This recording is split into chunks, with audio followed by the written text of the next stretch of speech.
وجعلنا من بين أيديهم سدا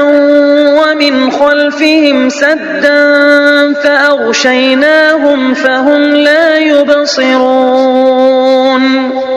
وسواء عليهم أأنذرتهم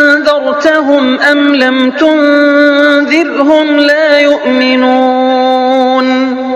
إنما تنذر من اتبع الذكر وخشي الرحمن بالغيب فبشره بمغفرة وأجر كريم إنا نحن نحيي الموتى ونكتب ما قدموا وآثارهم وكل شيء أحصيناه في إمام